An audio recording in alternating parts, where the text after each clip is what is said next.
On behalf of the World Affairs Council, I'm Joseph Menn, your moderator, and it's my pleasure to introduce today's distinguished guest.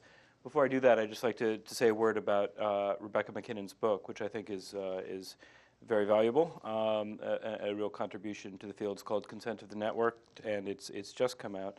I think that probably the closest parallel was Evgeny Morozov's book, The Net Delusion, but that came out a couple of years ago and was more of a polemic, really, against cyber utopianism and the naive belief that the internet is going to free all peoples everywhere.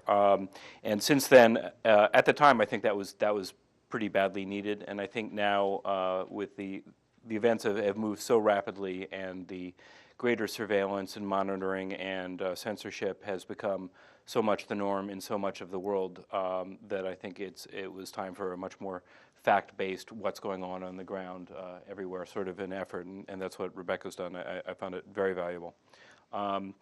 Ms. MacKinnon is a journalist and activist whose work focuses on the intersection of the internet, human rights, and foreign policy. She's co-founder of Global Voices Online and a founding member of the Global Network Initiative. Fluent in Mandarin Chinese, she worked as a journalist for CNN in Beijing for 9 years, serving as CNN's Beijing bureau chief and correspondent, and as CNN's Tokyo bureau chief and correspondent.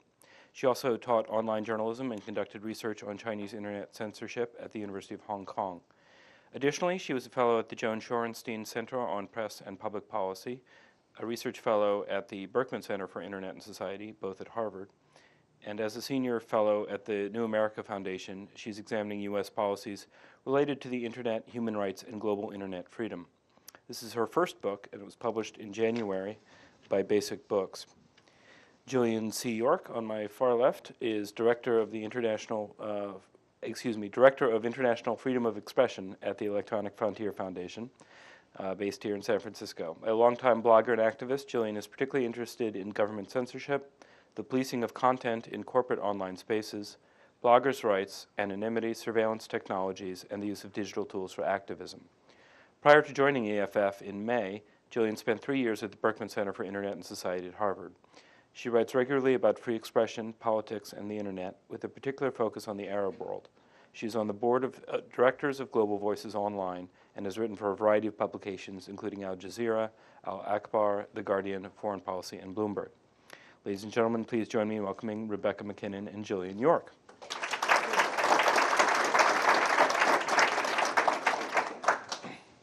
So as a professional journalist, I get to ask the first series of questions before we turn it over to the audience. And Rebecca, I'd like to start with you. You call in your book for a sort of a new way of looking at the way internet policies are conducted, and an empowerment on the part of network users, us, regular people who use the internet, both to hold our governments accountable wherever they are, and also the corporations, which can be as powerful as nation states. And I think in the past couple of months, with the online protests over the rather aggressive anti-copyright measures that recently were withdrawn in Congress, people feel that this can actually work, that enough internet protest and sharing of information can lead to changes in government policy.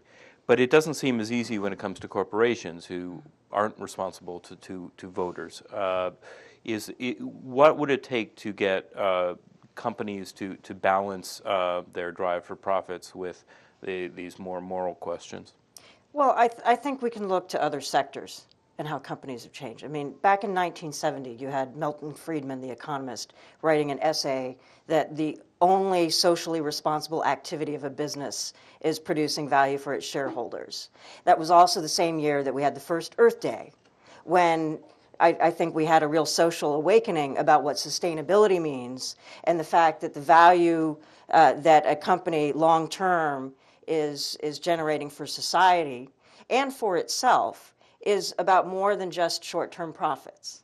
It's about delivering value to society. It's how you're being sustainable within a larger context, and whether your products are ultimately contributing to the kind of life and the kind of planet that we want to have. And so I think when it comes to the internet, when it comes to telecommunications companies, when it comes to internet companies, service providers, and so on.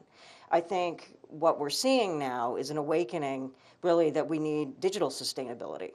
That just as we expect, it is not acceptable for companies to hire 12-year-olds, though that might maximize profits, right? It is not acceptable for companies to pollute our air and water, even though doing so might maximize their profits, right? That's socially, the idea that it is acceptable has been, now deemed illegitimate. It was much more controversial some time back.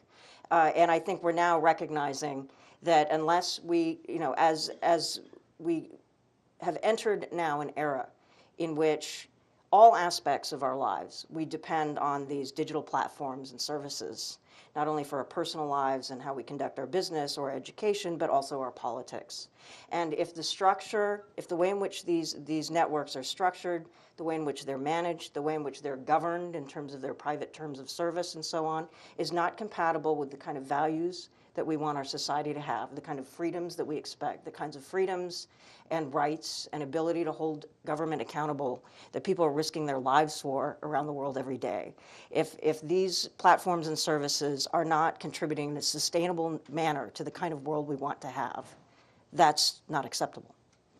If I could just follow up on that for one point before I turn to Jillian.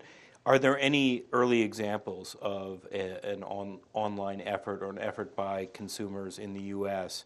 to change that have been successful in changing a company's policy, either here or in some other country? Rebecca, that's actually for you. For me? Yeah, Oh, okay. Sorry. Well, I think we're starting to see, for instance, recently, Google Plus rolled out its new social networking service. And they started out with a very similar identity policy to Facebook, which is that you're required to use your real name. And a lot of users didn't like that. They had been hoping that Google would be different. And people started actually using Google's platform to lobby Google's management to change the policy. And they have now begun to adjust the policy to allow pseudonyms in some cases, and there's still, not everybody's happy, and there's still a lot of bugs to be worked out, but you've seen Google's executives at least willing to adjust and willing to listen. And I think that's an example of when people get organized, at least with some companies, that you can see adjustments. And even with Facebook, you've seen, for instance, I know Jillian's been involved and other activists have been involved with trying to get Facebook to make certain features more secure. So it would be harder for governments, hostile governments, to hack people's accounts, for instance. And have been kind of advising them on, okay, here are some things you need to do. So definitely I think there are cases where when you get enough people going to the companies and saying, here's the right thing to do, it's going to increase trust, it's going to increase the value of your service, not just commercial value, but the way in which people value an environment as a trustworthy place to be, and that's in your interest in the long run. All right. Thanks for that. Jillian, Rebecca in her book describes an arms race between, on surveillance, in particular surveillance and the techniques for avoiding surveillance. And I guess China is probably the acknowledged master of this, and there are lots of other countries that are attempting to follow suit, notably recently Iran, which has really been beefing up its surveillance ability. And on the other side, we have a couple of scruffy activists who are cobbling together things like Tor, which allow people to evade surveillance. I'm being maybe unkind to the activist crew. They're by and large motivated by idealism. It doesn't seem like a fair fight.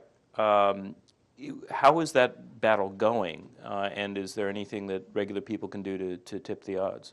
Right. So, well, when it comes to the fight that we're having right now with surveillance, you're right. We've seen increases in Iran and more recently in Syria, which is likely to have been helped by Iran. And it's really an unfair fight. You have activists who are trying to utilize the internet for whatever means, protests and also just ordinary everyday things. But then you have these governments basically spying on their citizens.